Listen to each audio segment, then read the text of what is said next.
ನಮಸ್ಕಾರ ವೀಕ್ಷಕರೇ, ಈಗ ತಾನೇ ಬಂದಂತ ಸುದ್ದಿ, ಇವತ್ತಿನ ಬ್ರೇಕಿಂಗ್ ನ್ಯೂಸ್ ಮತ್ತು ಇವತ್ತಿನ ಗುಡ್ ನ್ಯೂಸ್ ಹಾಗೂ ಇವತ್ತಿನ ನ್ಯೂ ಅಪ್ಡೇಟ್ ಏನೆಂದರೆ ರಾಜ್ಯದ ಗೃಹಲಕ್ಷ್ಮಿ ಯೋಜನೆಗೆ ಹೊಸದಾಗಿ ಅರ್ಜಿ ಹಾಕೋದು ಹೇಗೆ, ಇದರ ಬಗ್ಗೆ ಬಿಗ್ ಅಪ್ಡೇಟ್ ಬಂದಿದೆ. ಮತ್ತು ರಾಜ್ಯದಲ್ಲಿ ಗೃಹಲಕ್ಷ್ಮಿ ಯೋಜನೆಯಲ್ಲಿ ಅರ್ಜಿ ಆಹ್ವಾನಕ್ಕೆ ಸಿದ್ಧತೆ, ಫಲಾನುಭವಿಗಳು ಯಾವ ದಾಖಲೆಗಳನ್ನು ಕಡ್ಡಾಯವಾಗಿ ಇಟ್ಟುಕೊಳ್ಳಬೇಕು ಮತ್ತು ಕಿಸಾನ್ ಕ್ರೆಡಿಟ್ ಕಾರ್ಡ್ಗೆ ಹೊಸ ನಿಯಮಗಳು. ಹೌದು ವೀಕ್ಷಕರೇ, ರೈತರಿಗೆ ಮಹತ್ವದ ಮಾಹಿತಿಯನ್ನು ತಿಳಿಸ್ತಾ ಇದ್ದೇವೆ. ಅದಲ್ಲದೆ LPG ಗ್ರಾಹಕರ ಗಮನಕ್ಕೇನೆಂದರೆ ಜೂನ್ 30ರ ಒಳಗೆ KYCಯನ್ನು ಮಾಡದಿದ್ದರೆ ಗ್ಯಾಸ್ ಸಬ್ಸಿಡಿ ಕಟ್ ಆಗುವಂತ ಸಾಧ್ಯತೆ ಮತ್ತು ರಾಜ್ಯದಲ್ಲಿ ಮುಂದಿನ 1 ವಾರದವರೆಗೆ ಹಲವಾರು ಕಡೆ ಗುಡುಗು ಸಹಿತ ಭಾರಿ ಮಳೆ ಆಗುವಂತ ಸಾಧ್ಯತೆ.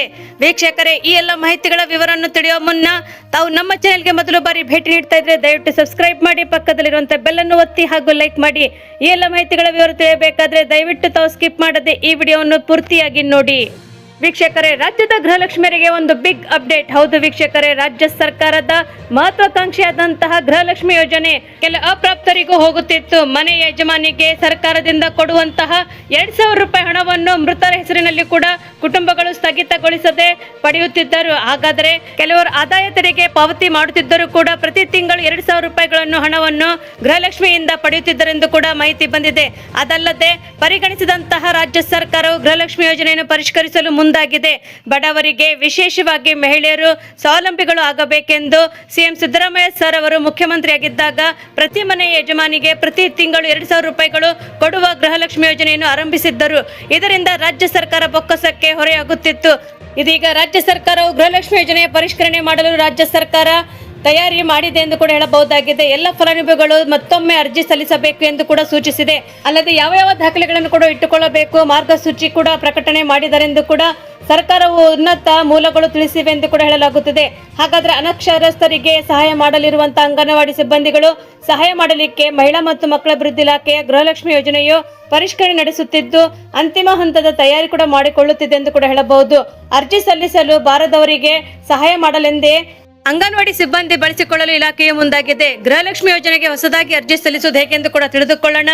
ಅಂಗನವಾಡಿ ಸಿಬ್ಬಂದಿಯ ಮೊಬೈಲ್ನಲ್ಲಿ ಗೃಹಲಕ್ಷ್ಮಿ ಆಪ್ ಇನ್ಸ್ಟಾಲ್ ಆಗಿರಲಿದ್ದು ಮತ್ತು ಈ ಮೂಲಕ ಅನಕ್ಷರಸ್ಥರನ್ನು ಅರ್ಜಿ ಸಲ್ಲಿಸಬಹುದಾಗಿದೆ ಎಂದು ಕೂಡ ತಿಳಿಸಲಾಗುತ್ತಿದೆ.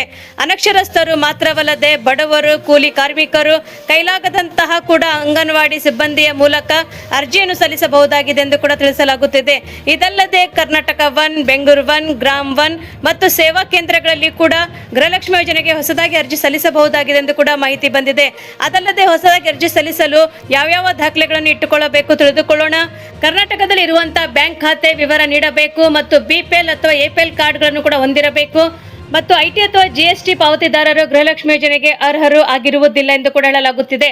ಮತ್ತು ಹೊಸದಾಗಿ ಗೃಹಲಕ್ಷ್ಮಿ ಯೋಜನೆಗೆ ಅರ್ಜಿ ಸಲ್ಲಿಸುವಂತಹ ಪ್ರಕ್ರಿಯೆ ಹೇಗಿರುತ್ತದೆ ಎಂದರೆ ಅರ್ಜಿ ಸ್ವೀಕಾರ ವೇಳೆ ಮಹಿಳೆಯರ ಬಯೋಮೆಟ್ರಿಕ್ ಮಾಡಿಸಲಾಗುತ್ತದೆ. ಫಲಾನುಭವಿಗಳು ಯೋಜನೆಯ ದುರುಪಯೋಗ ತಪ್ಪಿಸಲು ಫೇಸ್ ರೆಕಗ್ನಿಷನ್ ಸಂಗ್ರಹ ಮಾಡಲಾಗುತ್ತದೆ. ಬಯೋಮೆಟ್ರಿಕ್ ಮತ್ತು ಫೇಸ್ ರೆಕಗ್ನಿಷನ್ ಮೂಲಕ ಫಲಾನುಭವಿಗಳನ್ನು ಖಚಿತಪಡಿಸಿಕೊಳ್ಳಲಾಗುತ್ತದೆ. ಮತ್ತು ರಾಜ್ಯ ಸರ್ಕಾರವು ಗೃಹಲಕ್ಷ್ಮಿ ಯೋಜನೆಯ ಪರಿಷ್ಕರಣೆಗೆ ಮುಂದಾಗಿರುವುದು ಏಕೆಂದರೆ ರಾಜ್ಯದಲ್ಲಿ ಸುಮಾರು 1.20 ಕೋಟಿ ಹೆಚ್ಚು ಗೃಹಲಕ್ಷ್ಮಿ ಫಲಾನುಭವಿಗಳಿದ್ದಾರೆ. ಈ ಪೈಕಿ 10 ಲಕ್ಷ ಹೆಚ್ಚು ಫಲಾನುಭವಿಗಳು ಆಗಿಂದಾಗೆ ತಮ್ಮ ಬ್ಯಾಂಕ್ ಖಾತೆಗೆ ಬದಲಾಯಿಸುತ್ತಿದ್ದಾರೆ. ಅಲ್ಲದೆ 23,262 ಮಹಿಳೆಯರಿಗೆ ಬ್ಯಾಂಕ್ ಖಾತೆಗೆ ಇಲ್ಲದಿದ್ದರೂ ಕೂಡ 46.52 ಕೋಟಿ ರೂಪಾಯಿಗಳು ಪಾವತಿಯಾಗಿದೆ ಎಂದು ಕೂಡ ಹೇಳಲಾಗುತ್ತಿದೆ. ಮತ್ತು ಮೃತಪಟ್ಟ ಮಹಿಳೆಯರಿಗೂ ಕೂಡ ಗೃಹಲಕ್ಷ್ಮಿ ಯೋಜನೆಯ ಹಣವು ಪಾವತಿಯಾಗುತ್ತಿದೆ. ಇಂತಹ ಹಲವು ಅಕ್ರಮಗಳನ್ನು CAG ಪತ್ತೆ ಮಾಡಿದೆ. ಇದರ ಹಿನ್ನೆಲೆಯಲ್ಲಿ ರಾಜ್ಯ ಸರ್ಕಾರವು ಗೃಹಲಕ್ಷ್ಮಿ ಯೋಜನೆಯನ್ನು ಪರಿಷ್ಕರಿಸಲು ತಯಾರಿ ನಡೆಸಿದೆ ಎಂದು ಕೂಡ ಹೇಳಲಾಗುತ್ತಿದೆ. ಮತ್ತು ರಾಜ್ಯದಲ್ಲಿ ಗೃಹಲಕ್ಷ್ಮಿ ಯೋಜನೆಗೆ ಅರ್ಜಿ ಆಹ್ವಾನ ಸಿದ್ಧತೆ ಕೂಡ ನಡೆಯುತ್ತಿದೆ. ಹಾಗಾದರೆ ಫಲಾನುಭವಿಗಳು ಯಾವ ದಾಖಲೆಗಳನ್ನು ಕಡ್ಡಾಯವಾಗಿ ಇಟ್ಟುಕೊಳ್ಳಬೇಕು, ಅದರ ಬಗ್ಗೆ ಸಹ ಮಾಹಿತಿಯನ್ನು ತಿಳಿದುಕೊಳ್ಳೋಣ.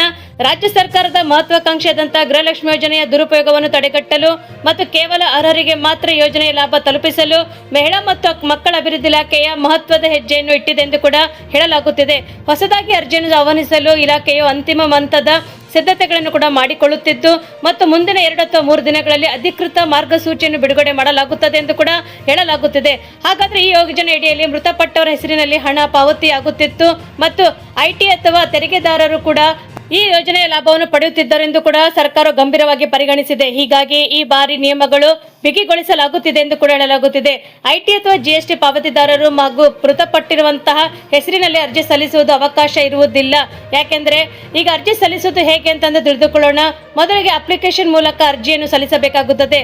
ಅದು ಹೇಗೆಂದರೆ ಅಂಗನವಾಡಿ ಸಿಬ್ಬಂದಿಯ ಮೊಬೈಲ್ನಲ್ಲಿ ಗೃಹಲಕ್ಷ್ಮಿ ಸ್ಕೀಮ್ ಆ್ಯಪ್ ಇನ್ಸ್ಟಾಲ್ ಮಾಡಲಾಗುವುದು ಮತ್ತು ಇದರ ಸಹಾಯದಿಂದ ಅನಕ್ಷರಸ್ಥರು ಅಥವಾ ಬಡವರು ಸುಲಭವಾಗಿ ಅರ್ಜಿಯನ್ನು ಸಲ್ಲಿಸಬಹುದಾಗಿದೆ. ಅದಲ್ಲದೆ ಸೇವಾ ಕೇಂದ್ರಗಳೆಂದರೆ ಕರ್ನಾಟಕ 1, ಬೆಂಗಳೂರು 1, ಗ್ರಾಮ್ 1 ಮತ್ತು ಇತರ ಸೇವಾ ಕೇಂದ್ರಗಳಲ್ಲಿ ಕೂಡ ಅರ್ಜಿ ಸಲ್ಲಿಸಲು ಅವಕಾಶವನ್ನು ಕಲ್ಪಿಸಲಾಗಿದೆ ಮತ್ತು ಬಯೋಮೆಟ್ರಿಕ್ ಕೂಡ ಕಡ್ಡಾಯಗೊಳಿಸಲಾಗಿದೆ. ಅರ್ಜಿ ಸ್ವೀಕರಿಸುವಾಗ ಸಂದರ್ಭದಲ್ಲಿ ಅರ್ಜಿದಾರರು ಬಯೋಮೆಟ್ರಿಕ್ ಅಥವಾ ಫೇಸ್ ರೆಸಿಗ್ನೇಷನ್ ಮತ್ತು ಮುಖಗುರುತುವಿಕೆಗೆ ತಂತ್ರಜ್ಞಾನವನ್ನು ಬಳಸಲಾಗುತ್ತಿದೆ ಇದು ತೀರ್ಮಾನಿಸಲಾಗಿದೆ ಎಂದು ಕೂಡ ಹೇಳಲಾಗುತ್ತಿದೆ. ಹಾಗಾದರೆ ಅಗತ್ಯ ಇರುವಂತಹ ಮಾಹಿತಿಗಳು ಮತ್ತು ಅರ್ಹತೆಗಳೇನೆಂದರೆ ಕಡ್ಡಾಯವಾದಂತಹ ಮಾಹಿತಿಗಳು ಕೊಡಬೇಕಾಗುತ್ತದೆ. ಅರ್ಜಿ ಸಲ್ಲಿಸುವಾಗ ಅರ್ಜಿದಾರರ ಹೆಸರು, ವಿಳಾಸ, ಆಧಾರ ಸಂಖ್ಯೆ ಮುಂತಾದ ವಿವರಗಳ ಜೊತೆಗೆ ಈ ಬಾರಿ ಕರ್ನಾಟಕದಲ್ಲಿರುವಂತಹ ಬ್ಯಾಂಕ್ ಖಾತೆಯ ಮಾಹಿತಿಯನ್ನು ಕೂಡ ಕಡ್ಡಾಯವಾಗಿ ನೀಡಬೇಕಾಗುತ್ತದೆ ಮತ್ತು ಜಾತಿಯ ಪ್ರಮಾಣ ಪತ್ರ ಬೇಕಾಗುತ್ತದೆ. ಒಂದು ವೇಳೆ ನಿಮ್ಮ ಹತ್ರ ಜಾತಿ ಪ್ರಮಾಣ ಪತ್ರ ನೀಡದಿದ್ದರೆ ಸ್ವಯಂ ಘೋಷಣೆ ಪತ್ರವನ್ನು ಕೂಡ ಮಾಡಿಕೊಳ್ಳಬೇಕಾಗುತ್ತದೆ. ಹಾಗಾದರೆ ಯಾರೆಲ್ಲ ಇದಕ್ಕೆ ಅರ್ಹರಾಗಿದ್ದಾರೆ ಎಂದು ತಿಳಿದುಕೊಳ್ಳೋಣ. ಈಗಾಗಲೇ ಯೋಜನೆಯ ಪ್ರಯೋಜನ ಪಡೆಯುತ್ತಿರುವಂತಹ ಮಹಿಳೆಯರು, ಹೊಸದಾಗಿ ಸೇರ್ಪಡೆ ಬಯಸುವವರು ಅಥವಾ BPL ಮತ್ತು APL ಕಾರ್ಡ್ ಹೊಂದಿದವರು ಈ ಅರ್ಜಿ ಸಲ್ಲಿಸಲು ಅರ್ಹರಾಗಿರುತ್ತಾರೆ. ತಿಂಗಳಿಗೆ 2,000 ರೂಪಾಯಿ ನೀಡುವಂತಹ ಈ ಯೋಜನೆಯನ್ನು ಮತ್ತಷ್ಟು ಪಾರದರ್ಶಕಗೊಳಿಸಲು ಸರ್ಕಾರವು ಮುಂದಾಗಿದೆ ಎಂದು ಕೂಡ ಹೇಳಲಾಗುತ್ತದೆ. ಹಾಗಾದರೆ ಇನ್ನು ಕೆಲವೇ ದಿನಗಳಲ್ಲಿ ಹೊಸ ಅರ್ಜಿ ಸಲ್ಲಿಕೆಯ ಪ್ರಕ್ರಿಯೆ ಆರಂಭವಾಗಲಿದೆ ಎಂದು ಕೂಡ ಹೇಳಲಾಗುತ್ತಿದೆ. ವೀಕ್ಷಕರೇ, ರೈತರಿಗೆ ಒಂದು ವಿಶೇಷವಾದ ಮಾಹಿತಿ, ಮಹತ್ವದ ಮಾಹಿತಿ ಇಲ್ಲಿದೆ ಎಂದು ಕೂಡ ಹೇಳಬಹುದಾಗಿದೆ. ಯಾಕೆಂದರೆ ಕೃಷಿ ಚಟುವಟಿಕೆಗಳಿಗೆ ಕಡಿಮೆ ಬಡ್ಡಿ ದರದಲ್ಲಿ ಸಾಲ ಸೌಲಭ್ಯ ಒದಗಿಸುವಂತಹ ಉದ್ದೇಶದಿಂದ ಜಾರಿಯಲ್ಲಿ ಇರುವಂತಹ ಕಿಸಾನ್ ಕ್ರೆಡಿಟ್ ಕಾರ್ಡ್, ಹೌದು ವೀಕ್ಷಕರೇ, ಕಿಸಾನ್ ಕ್ರೆಡಿಟ್ ಕಾರ್ಡ್ ಯೋಜನೆಗೆ ಸಂಬಂಧಿಸಿದಂತೆ ಹೊಸ ಮಾರ್ಗಸೂಚಿಗಳು ಪ್ರಕಟವಾಗಿವೆ. ರೈತರ ಅಗತ್ಯಗಳಿಗೆ ಅನುಗುಣವಾಗಿ ಸಾಲ ವ್ಯವಸ್ಥೆಗಳನ್ನು ಮತ್ತಷ್ಟು ಪರಿಣಾಮಕಾರಿಯಾಗಿಸಲು ಈ ಬದಲಾವಣೆಗಳನ್ನು ತರಲಾಗಿದೆ. ದೇಶದ ರೈತರಿಗೆ ಬೇಳೆ ಸಾಲ ಹಾಗೂ ಕೃಷಿ ಸಂಬಂಧಿಸಿದಂಥ ಚಟುವಟಿಕೆಗಳಿಗೆ ಸುಲಭವಾಗಿ ಹಣಕಾಸು ನೆರವು ಒದಗಿಸುವುದು ಮತ್ತು ಹಲವು ವರ್ಷಗಳಿಂದ ಕಿಸಾನ್ ಕ್ರೆಡಿಟ್ ಕಾರ್ಡ್ ಯೋಜನೆ ಜಾರಿಯಲ್ಲಿದೆ. ಸಮಯಕ್ಕೆ ಸರಿಯಾಗಿ ಸಾಲ ಮರುಪಾವತಿ ಮಾಡುವ ರೈತರಿಗೆ ಬಡ್ಡಿ ದರದಲ್ಲಿ ರಿಯಾಯಿತಿ ಸೌಲಭ್ಯವು ಕೂಡ ಲಭಿಸುತ್ತದೆ ಎಂದು ಕೂಡ ಹೇಳಲಾಗುತ್ತದೆ. ಹೊಸ ಮಾರ್ಗಸೂಚಿಗಳ ಪ್ರಕಾರ ಕೃಷಿ ಮತ್ತು ಕೃಷಿ ಸಂಬಂಧಿತ ಪೂರಕ ಚಟುವಟಿಕೆಗಳಿಗಾಗಿ ನಿರ್ದಿಷ್ಟ ಮಿತಿಯವರೆಗಿನ ಸಾಲಗಳಿಗೆ ಹೆಚ್ಚುವರಿ ಭದ್ರತೆ ಅಥವಾ ಮಾರ್ಜಿನ್ ಹಣ ಅವಶ್ಯಕತೆ ಇರಬಾರದು ಎಂದು ಕೂಡ ಬ್ಯಾಂಕುಗಳಿಗೆ ಸೂಚಿಸಲಾಗಿದೆ. ಇದರಿಂದ ಸಣ್ಣ ಮತ್ತು ಮಧ್ಯಮ ವರ್ಗದ ರೈತರಿಗೆ ಸಾಲ ಪಡೆಯುವಂತಹ ಪ್ರಕ್ರಿಯೆ ಮತ್ತಷ್ಟು ಸುಲಭವಾಗುವಂತ ನಿರೀಕ್ಷೆಯಲ್ಲಿದೆ ಎಂದು ಕೂಡ ಹೇಳಲಾಗುತ್ತದೆ. ಇನ್ನು ಮುಂದೆ ಹೆಚ್ಚಿನ ಮೊತ್ತದ ಸಾಲಗಳಿಗೆ ಬ್ಯಾಂಕುಗಳು ಮತ್ತು ತಮ್ಮ ಆಂತರಿಕ ಸಾಲ ನೀತಿಗಳಿಗೆ ಅನುಗುಣವಾಗಿ ಅಗತ್ಯ ಭದ್ರತೆ ಮತ್ತು ಇತರ ಷರತ್ತುಗಳನ್ನು ನಿಗದಿಪಡಿಸಬಹುದು. ಇದರಿಂದ ಸಾಲ ವಿತರಣೆಯಲ್ಲಿ ಪಾರದರ್ಶಕತೆ ಮತ್ತು ಅಪಾಯ ನಿರ್ವಹಣೆಗೆ ಸಹಾಯವಾಗಲಿದೆ ಎಂದು ಕೂಡ ಹೇಳಲಾಗುತ್ತದೆ. ಬೆಳೆ ಸಾಲ ಮತ್ತು ಪಶು ಸಂಗೋಪನೆ ಮತ್ತು ಇತರೆ ಕೃಷಿ ಪೂರಕ ಚಟುವಟಿಕೆಗಳಿಗೆ ನೀಡುವಂತಹ ಸಾಲ ಮಿತಿಗಳನ್ನು ಕಾಲಕಾಲಕ್ಕೆ ಪರಿಶೀಲಿಸಿ ಅಗತ್ಯವಿದ್ದರೆ ಪರಿಷ್ಕರಿಸಬೇಕು ಮತ್ತು ಬ್ಯಾಂಕುಗಳಿಗೆ ಸೂಚಿಸಲಾಗಿದೆ ಎಂದು ಕೂಡ ಹೇಳಲಾಗುತ್ತಿದೆ. ಕೃಷಿ ಕ್ಷೇತ್ರದ ಬದಲಾಗುತ್ತಿರುವಂತಹ ಪರಿಸ್ಥಿತಿಗಳನ್ನು ಗಮನದಲ್ಲಿಟ್ಟುಕೊಂಡು ಸಾಲ ಮೊತ್ತವನ್ನು ಪರಿಶೀಲಿಸಬಹುದೆಂದು ಕೂಡ ಅಗತ್ಯವಿದೆ ಎಂದು ಕೂಡ ಹೇಳಲಾಗುತ್ತದೆ ಮತ್ತು ರೈತರು ನೈಜ ಅಗತ್ಯಗಳಿಗೆ ಅನುಗುಣವಾಗಿ ಸಾಲ ಸೌಲಭ್ಯಗಳನ್ನು ಲಭ್ಯವಾಗುವಂತೆ ಬ್ಯಾಂಕುಗಳು ನಿಯಮಿತವಾಗಿ ಮೌಲ್ಯಮಾಪನ ನಡೆಸಬೇಕು. ಇದರಿಂದ ಕೃಷಿ ಉತ್ಪಾದನೆಗೆ ಅಗತ್ಯವಾದಂತಹ ಹಣಕಾಸು ನೆರವು ಸಮಯಕ್ಕೆ ದೊರೆಯಲು ಸಾಧ್ಯವಾಗುತ್ತದೆ. ಅದಲ್ಲದೆ ಹಣಕಾಸು ತಜ್ಞರು ಕೂಡ ಅಭಿಪ್ರಾಯದಂತೆ ಕಿಸಾನ್ ಕ್ರೆಡಿಟ್ ಕಾರ್ಡ್ ಯೋಜನೆಯ ಹೊಸ ಮಾರ್ಗಸೂಚಿಗಳು ರೈತರಿಗೆ ಸಾಲ ಲಭ್ಯತೆಗಳನ್ನು ಸುಧಾರಿಸುವಂತಹ ಜೊತೆಗೆ ಬ್ಯಾಂಕಿಂಗ್ ವ್ಯವಸ್ಥೆಯನ್ನು ಕೂಡ ಹೆಚ್ಚು ಪರಿಣಾಮಕಾರಿಯಾಗಿಸಲು ನೆರವಾಗಲಿದೆ ಎಂದು ಕೂಡ ಹೇಳಲಾಗುತ್ತದೆ ಮತ್ತು ಕೃಷಿ ಕ್ಷೇತ್ರದ ಬೆಳವಣಿಗೆಗೆ ಇದು ಪೂರಕವಾಗಬಹುದು ಎಂಬ ನಿರೀಕ್ಷೆ ವ್ಯಕ್ತವಾಗಿದೆ ಎಂದು ಕೂಡ ಹೇಳಲಾಗುತ್ತಿದೆ. ವೀಕ್ಷಕರೇ, ಮತ್ತೊಂದು ವಿಶೇಷವಾದ ಮಾಹಿತಿ ಏನೆಂದರೆ ದೇಶದ LPG ಗ್ಯಾಸ್ ಸಿಲಿಂಡರ್ ಬಳಕೆದಾರರಿಗೆ ಕೇಂದ್ರ ಸರ್ಕಾರ ಮಹತ್ವದ ಎಚ್ಚರಿಕೆಯೊಂದನ್ನು ನೀಡಿದೆ. ಜೂನ್ 30ರ ಒಳಗಾಗಿ ಗ್ಯಾಸ್ ಸಿಲಿಂಡರ್ ಹೊಂದಿರುವಂತಹ ಪ್ರತಿಯೊಬ್ಬ ಗ್ರಾಹಕರು ತಮ್ಮ KYC ಪ್ರಕ್ರಿಯೆಯನ್ನು ಪೂರ್ಣಗೊಳಿಸುವುದು ಕಡ್ಡಾಯವಾಗಿರುತ್ತದೆ. ಒಂದು ವೇಳೆ ನಿಗದಿತ ಅವಧಿಯೊಳಗಡೆ KYC ಮಾಡಿಸದಿದ್ದರೆ ಸಿಲಿಂಡರ್ ಮೇಲಿನ ಸಬ್ಸಿಡಿ ಹಣವು ಸ್ಥಗಿತಗೊಳಿಸಲಿದೆ ಎಂದು ಕೂಡ ಸರ್ಕಾರ ಸ್ಪಷ್ಟಪಡಿಸಿದೆ.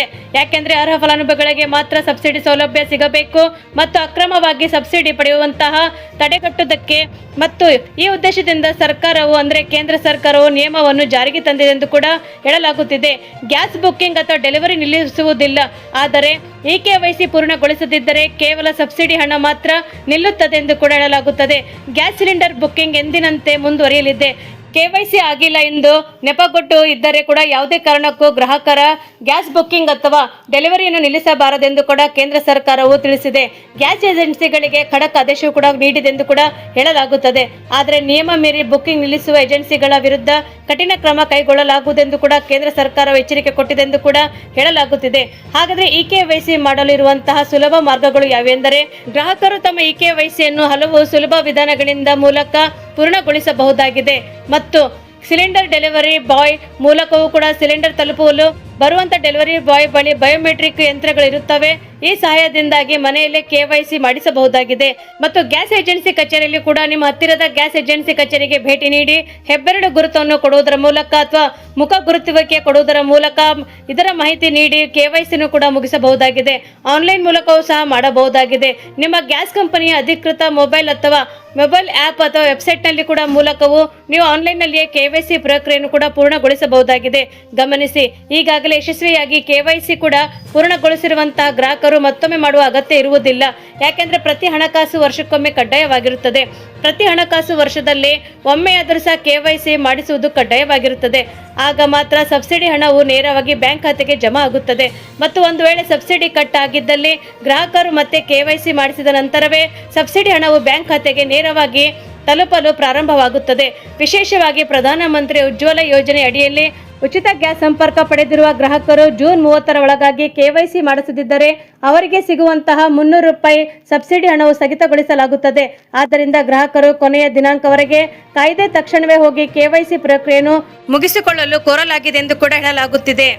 ವೀಕ್ಷಕರೇ, ರಾಜ್ಯದ ಹಲವೆಡೆ ಮುಂದಿನ ಒಂದು ವಾರ ಗುಡುಗು ಸಹಿತ ಭಾರಿ ಮಳೆಯಾಗುವಂತಹ ಸಾಧ್ಯತೆ ಇದೆ ಎಂದು ಕೂಡ ಕರ್ನಾಟಕ ರಾಜ್ಯದ ನೈಸರ್ಗಿಕ ವಿಕೋಪ ಉಸ್ತುವಾರಿ ಕೇಂದ್ರ ಮುನ್ಸೂಚನೆ ನೀಡಿದೆ ಎಂದು ಕೂಡ ಹೇಳಲಾಗುತ್ತದೆ. ಚಿಕ್ಕಮಗಳೂರು, ಹಾಸನ, ಶಿವಮೊಗ್ಗ, ಚಿತ್ರದುರ್ಗ, ದಾವಣಗೆರೆ, ಕೊಡಗು, ಮಂಡ್ಯ, ಮೈಸೂರು, ರಾಮನಗರದಲ್ಲಿ ಇನ್ನೆರಡು ದಿನಗಳಲ್ಲಿ ಕಾಲ ಭಾರಿ ಮಳೆ ಆಗುವಂತ ಸಾಧ್ಯತೆ ಇದೆ ಎಂದು ಕೂಡ ಹೇಳಲಾಗುತ್ತಿದೆ. ಈ ಜಿಲ್ಲೆಗಳಿಗೆ ಆರೆಂಜ್ ಅಲರ್ಟ್ ಅನ್ನು ಘೋಷಿಸಲಾಗಿದೆ ಎಂದು ಕೂಡ ಹೇಳಲಾಗುತ್ತಿದೆ. ಯಾಕೆಂದ್ರೆ ಹಲವೆಡೆ ಗಂಟೆಗೆ 40ರಿಂದ 50 ಕಿಲೋಮೀಟರ್ ವೇಗದಲ್ಲಿ ಗಾಳಿ ಬೀಸುವುದು ಮತ್ತು ಕರಾವಳಿ ಪ್ರತಿ ಗಂಟೆಗೆ 50ರಿಂದ 60 ಕಿಲೋಮೀಟರ್ ವರೆಗೆ ಗಾಳಿ ಬೀಸಿದ್ದು ಮೀನುಗಾರರು ಸಮುದ್ರಕ್ಕೆ ಇಳಿಯದಂತೆ ಸೂಚಿಸಲಾಗಿದೆ. ಉಡುಪಿ, ಹಾಸನ, ದಕ್ಷಿಣ ಕನ್ನಡ, ಚಿಕ್ಕಮಗಳೂರು, ಉತ್ತರ ಕನ್ನಡ ಜಿಲ್ಲೆ ಸೇರಿದಂತೆ ಕೆಲವು ಕಡೆಗೆ ಭಾರಿ ಮಳೆಯಾಗುವಂತ ಸಾಧ್ಯತೆ ಇದೆ ಎಂದು ಕೂಡ ಹೇಳಲಾಗುತ್ತದೆ. ಹಾವೇರಿ, ಧಾರವಾಡ, ಬಿಜಾಪುರ, ಬೆಂಗಳೂರು, ತುಮಕೂರು, ರಾಮನಗರ, ಮೈಸೂರು, ಮಂಡ್ಯದಲ್ಲಿ ಸಾಧಾರಣ ಮಳೆಯಾಗುವಂತ ಸಾಧ್ಯತೆ ಇದೆ ಎಂದು ಕೂಡ ಹೇಳಲಾಗುತ್ತಿದೆ. ವೀಕ್ಷಕರೇ, ತಾವು ನಮ್ಮ ಈ ವಿಡಿಯೋವನ್ನು ಮೊದಲು ಬಾರಿಗೆ ನೋಡುತ್ತಿದ್ದರೆ ದಯವಿಟ್ಟು ಸಬ್ಸ್ಕ್ರೈಬ್ ಮಾಡಿ, ಪಕ್ಕದಲ್ಲಿರುವಂಥ ಬೆಲ್ಲನ್ನು ಒತ್ತಿ ಹಾಗೂ ಲೈಕ್ ಮಾಡಿ. ನಿಮ್ಮ ಸಲಹೆ ಸೂಚನೆಗಳೇನಾದರೂ ಇದ್ದರೆ ನಮಗೆ ಕಮೆಂಟ್ ಬಾಕ್ಸಲ್ಲಿ ದಯವಿಟ್ಟು ತಿಳಿಸಿ. ಯಾಕೆಂದರೆ ಮುಂದಿನ ಅಪ್ಡೇಟ್ಗೆ ನಮಗೆ ಸಹಾಯವಾಗುತ್ತದೆ. ನಮ್ಮ ಈ ವಿಡಿಯೋವನ್ನು ತಾವು ಪೂರ್ತಿಯಾಗಿ ನೋಡಿದ್ದಕ್ಕೆ ತಮಗೆ ಧನ್ಯವಾದಗಳು.